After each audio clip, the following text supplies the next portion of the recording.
Assalamualaikum warahmatullahi wabarakatuh. Saya sedang bersama dengan guru kita, sahabat kami, senior saya di Al-Azhar Kairo Mesir, Al-Mukarram, Tengku Ustadz Damanhur Abbas.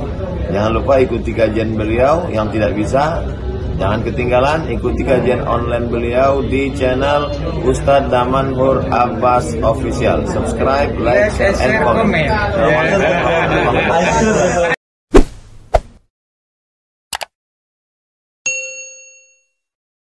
Warahmatullahi wabarakatuh. Alhamdulillahilladzi ahyana ba'dama amatana wa ilaihi nusyur. Asyhadu an la ilaha illallah lahu da'watul haqq. Harisun 'alaiha wa aujaba tabsyiri biha wal takum minkum ummatun yad'una ila al-khair wa ya'muruna bil ma'ruf wa yanhauna 'anil munkar wa ulaika humul muflihun. وأشهد أن محمدًا عبده ورسوله بلغ الرسالة وأدى الأمانة ونصح الأمة وكشف الغمة حتى آتانا اليقين ليلها كنهارها لا يزيغ عنها إلا هالك. اللهم صل على سيدنا محمد النبي الأمي الحبيب المحبوب العلي القدر العظيم الجاه وعلى أزواجه أمهات المؤمنين وذرياته وآل بيته وأصحابه أجمعين. رب اشرح لي صدري ويسر لي أمري واحلل عقدة من لساني يفقهوا قولي أما بعد. Para asatiz yang saya muliakan, ayah bunda yang saya cintai, dan bapak ibu jemaah salat subuh yang dirahmati Allah. Marilah senantiasa kita memanjatkan puji dan syukur kita kepada Allah yang telah memberikan nikmat iman kepada kita sehingga kita dapat melangkahkan kaki kita untuk melaksanakan salat subuh. Salat yang paling berat dilakukan oleh orang-orang muslim. Kalau seandainya kita sudah terbiasa dengan melaksanakan salat ini, maka mudah-mudahan kita terlepas dari sifat kemunafikan. Ini salah satu pujian yang diungkapkan oleh baginda Rasulullah SAW kepada mereka yang melaksanakan salat subuh berjamaah. Dikarenakan Rasulullah SAW menasihati kita, kalaulah seandainya umatku mengetahui bagaimana fadilahnya salat subuh berjamaah dan salat Isya, maka mereka akan mendatangi masjid itu secara habwan. Habwan itu adalah merangkak, dan merangkak tersebut bukan menggunakan kaki, akan tetapi seseorang itu akan mengayuh tangannya untuk melangkahkan gerakannya ke masjid. Salah satu hal yang terberat gerakan yang harus kita lakukan pada saat kita mengikuti pramuka dulu adalah tiarap, merangkak. Namun tiarap, merangkak, kalau seandainya kita mengetahui fadilah salat subuh itu bukan dengan kaki, akan tetapi kita bergerakkan perjalanan itu dengan tangan, dikarenakan kaki tidak mampu untuk menggerak. Namun dikarenakan kita mengetahui fadilahnya, maka kita melangkahkan kaki kita. Semoga jemaah yang berhadir di sini merupakan di antara umat Nabi Muhammad yang senantiasa dapat mensyukuri terhadap nikmat yang diberikan oleh Allah. Selawat dan salam mari sama-sama kita panjatkan kepada junjungan kita baginda Rasulullah SAW yang telah mengajarkan kepada kita segala aspek kehidupan. Duduknya kita di tempat ini merupakan salah satu aspek yang diajarkan oleh baginda Rasulullah SAW. Pada saat kalian telah melaksanakan salat subuh dan berada di dalam majelis ilmu, maka ini merupakan salah satu posisi yang paling hebat. Karena pada saat tersebut manusia sedang berada di Raudhatun min Riyadil Jannah. Kalaulah kita tidak pernah merasakan bagaimana atmosfernya surga, maka rasakanlah pada saat setiap majelis ilmu. Karena pada saat seseorang berada di dalam majelis ilmu, maka dia sedang berada di taman surganya. Oleh sebab itu, Bapak Ibu jemaah yang dirahmati Allah, senantiasalah memperbanyak berselawat kepada baginda Rasulullah SAW. Karena kita tidak tahu bagaimana gelapnya dunia ini, bagaimana gelapnya alam semesta ini kalau seandainya Allah tidak mengirim dan mengutus baginda Rasulullah SAW. Kita tidak tahu bagaimana cara melaksanakan ibadah. Kita tidak tahu bagaimana cara berbakti kepada orang tua. Oleh sebab itu, memperbanyak selawat merupakan salah satu di antara wujud kecintaan kita kepada baginda Rasulullah SAW. Semoga jemaah subuh yang berhadir pada subuh yang berbahagia ini merupakan di antara umat Nabi Muhammad yang akan diberikan syafaat kelak di hari akhirat, dan akan disuguhkan air dari tangan mulia tersebut dari telaga Kausar. Allahumma amin. Bapak Ibu jemaah salat subuh yang dirahmati Allah, pada subuh yang berbahagia ini kita masih membahas tentang kematian. Gambaran tentang kematian itu diungkapkan di dalam surat Waqiah ayat 83. Allah berfirman, a'udzubillahi minasyaitonirrajim, bismillahirrahmanirrahim, falaula idza balagatil hulqum, dan pada saat nyawa itu mencapai kepada tenggorokan, wa antum hina idzin tanzurun, maka pada saat itu orang yang akan dicabut nyawanya itu akan melihat semuanya, semua perbuatannya. Kalaulah seandainya kita mempunyai umur 80 tahun, maka semua perbuatan kita selama 80 tahun itu akan tergambar dan akan terlintas di dalam benak kita. Maka tidak jarang kita melihat pada saat seseorang itu mengalami sakaratul maut, dia itu ada yang terbelalak matanya, ada yang ketakutan yang sangat luar biasa, ada juga yang tersenyum. Akan tetapi senyum tersebut, terbelalak tersebut bukan menandakan bahwasanya proses sakaratul maut itu adalah mudah. Proses sakaratul maut itu adalah sesuatu yang memang sangat berat. Keberatan sakaratul maut itu bukan hanya dirasakan oleh manusia biasa, akan tetapi dirasakan juga oleh baginda Rasulullah SAW. Wa nahnu aqrabu ilaihi minkum walakin la tubsirun. Sesungguhnya Allah itu jauh lebih dekat kepada kita, akan tetapi kita tidak bisa menatapnya, akan tetapi kita tidak bisa melihatnya. Inilah yang membuat kenapa manusia selama ini tertipu terhadap urusan-urusan kehidupan di dunia ini, sehingga dia menganggap bahwasanya urusan dia di dunia ini adalah seakan-akan merupakan urusan yang paling terpenting. Berapa banyak di antara kita yang sangat serius dalam mempersiapkan generasi kita untuk bisa bekerja di perusahaan-perusahaan besar, akan tetapi kita tidak mempersiapkan generasi kita untuk bisa kehidupannya lebih baik di alam akhirat.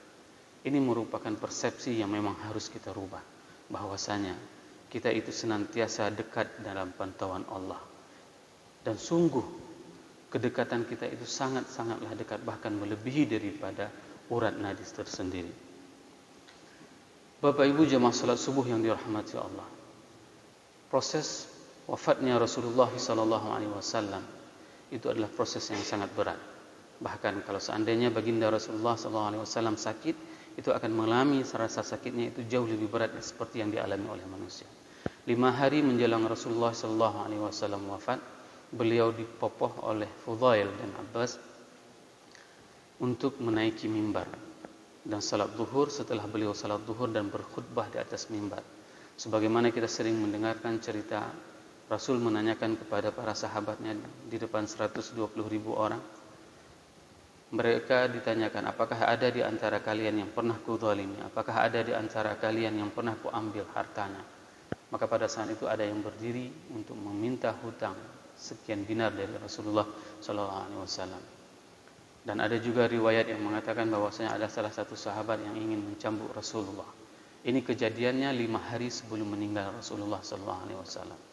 Di 4 hari sebelum meninggal Rasulullah, Rasul berdiri salat maghrib yang terakhir kalinya, dan Rasul membaca surat Wal Mursalatil Urfa.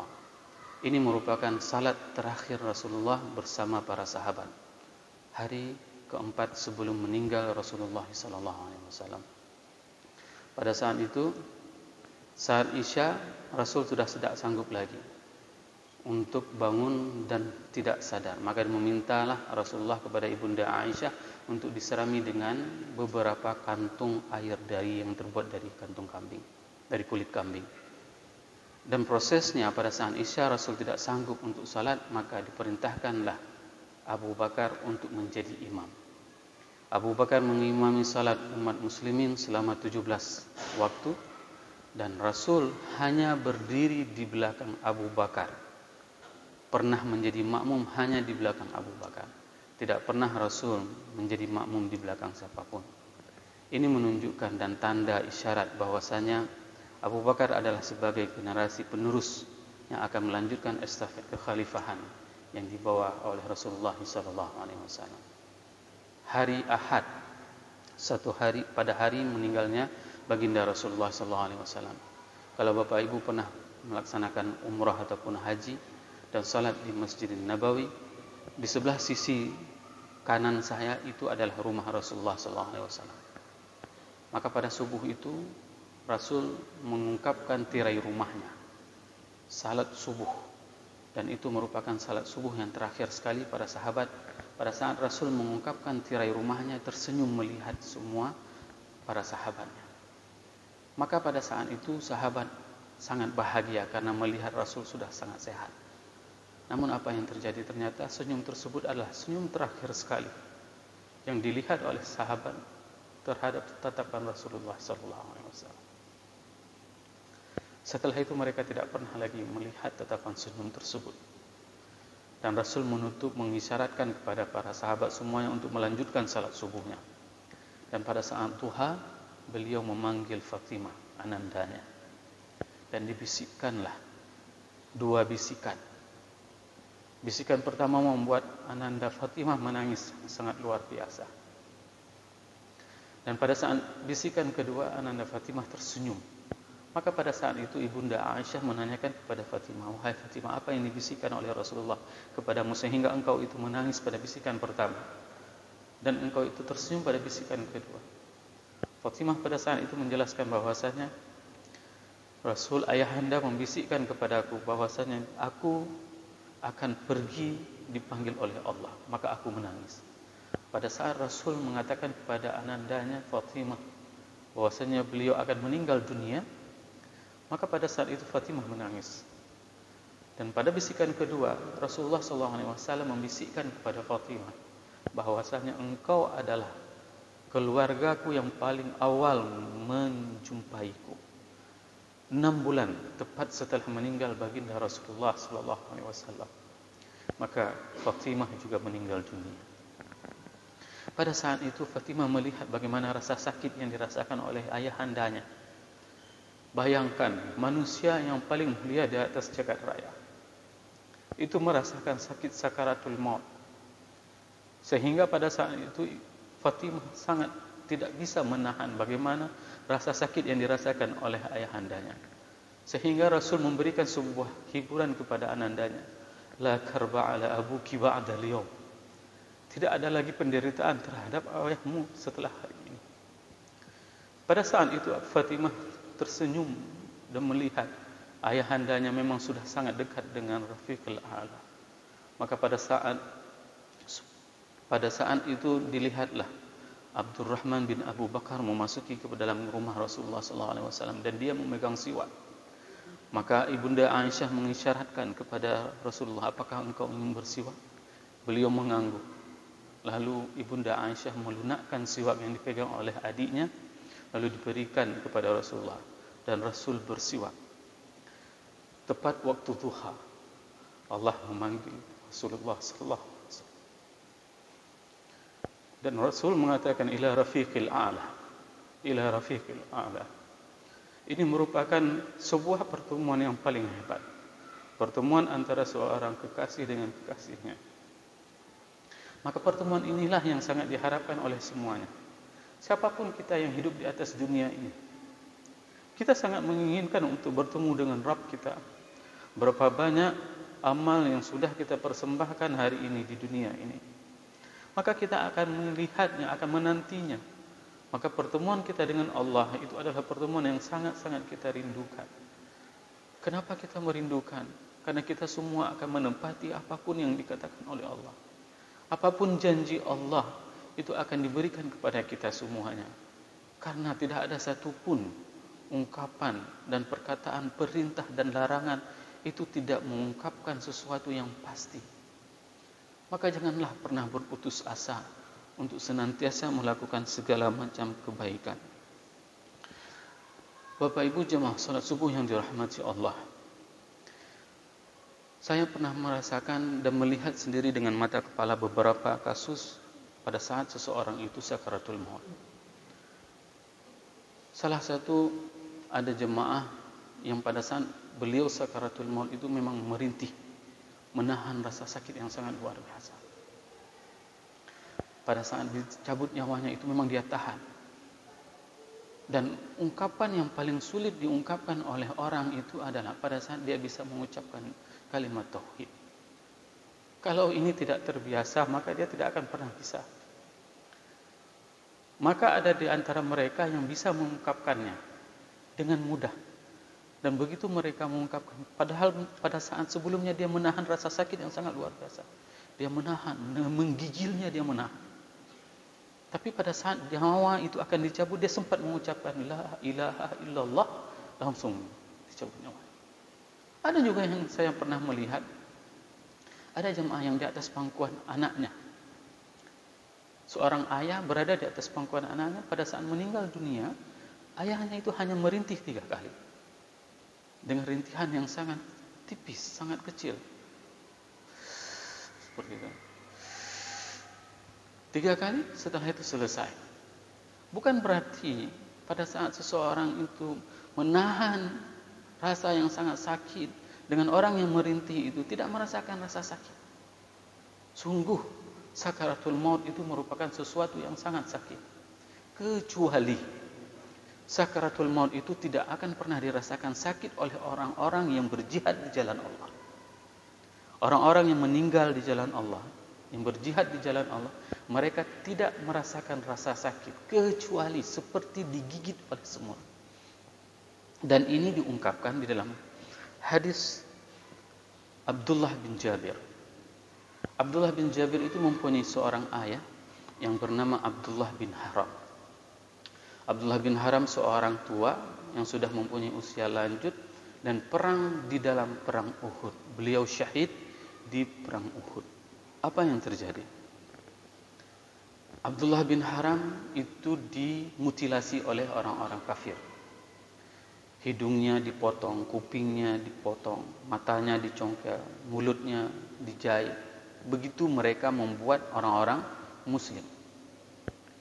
Nah, pada saat seorang anak Jabir bin Abdullah melihat ayahandanya diperlakukan seperti itu, siapa yang tidak merasa sedih? Melihat ayahnya, kita misalnya melihat ayah kita dibuat seperti itu oleh orang lain, dan pada saat itu dia menangis.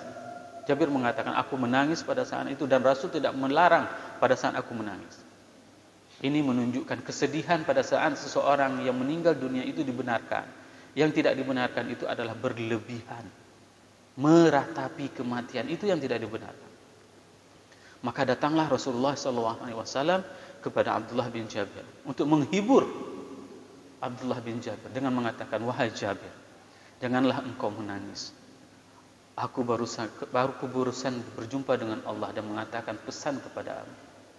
Apa yang dipesankan oleh Allah kepadamu? Wahai Jabir, janganlah engkau bersedih. Ayahmu barusan berbicara dengan Allah kifahan. Kifahan itu apa? Tanpa ada batas, tanpa ada tirai. Semua orang-orang yang meninggal di jalan Allah, orang-orang yang berjihad di jalan Allah, itu semua diangkatkan ruhnya dan berbicara dengan Allah. Akan tetapi dengan sitar. Akan tetapi dengan adanya tabing, dengan adanya hijab. Kecuali ayahmu, wahai Jabir. Ayahmu berbicara dengan Allah kifahan, tidak ada batas, tidak ada pembatasnya. Dan pada saat itu Allah menanyakan kepada ayahmu, engkau mau minta apa Abdullah bin Haram? Maka pada saat itu Abdullah bin Haram meminta kepada Allah, ya Allah, berikanlah aku nyawa satu lagi, agar aku bisa berjihad di jalan Allah. Maka pada saat itu Allah tidak mengabulkan, dikarenakan kehidupan itu hanya sekali saja. Maka pada saat itu dipesankanlah oleh Abdullah bin Haram, sampaikanlah berita ini kepada orang setelahku. Ini merupakan salah satu nikmatnya pada saat seseorang itu meninggal di dalam keadaan husnul khatimah. Banyak cerita tentang meninggalnya husnul khatimah. Salah satu sebagaimana yang diriwayatkan oleh salah seorang syekh yang berada di Saudi, dia membawa ibunya untuk melaksanakan ibadah haji, padahal dia dalam keadaan tidak sehat.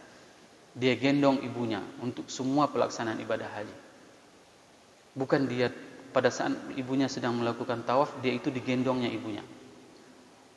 Coba bayangkan bagaimana pengorbanan seorang anak dan ketulusannya terhadap orang tuanya. Dia berkhidmat Dia melayani ibunya tanpa membantahnya.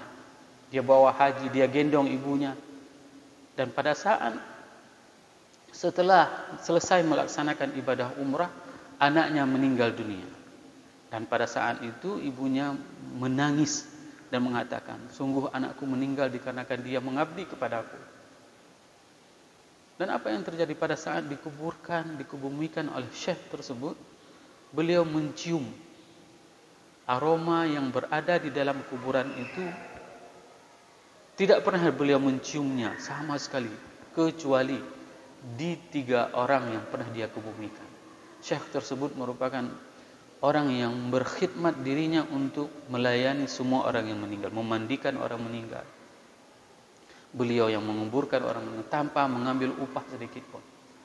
Dan ini adalah salah satu bagaimana cara supaya kita bisa meninggal dalam keadaan husnul khatimah.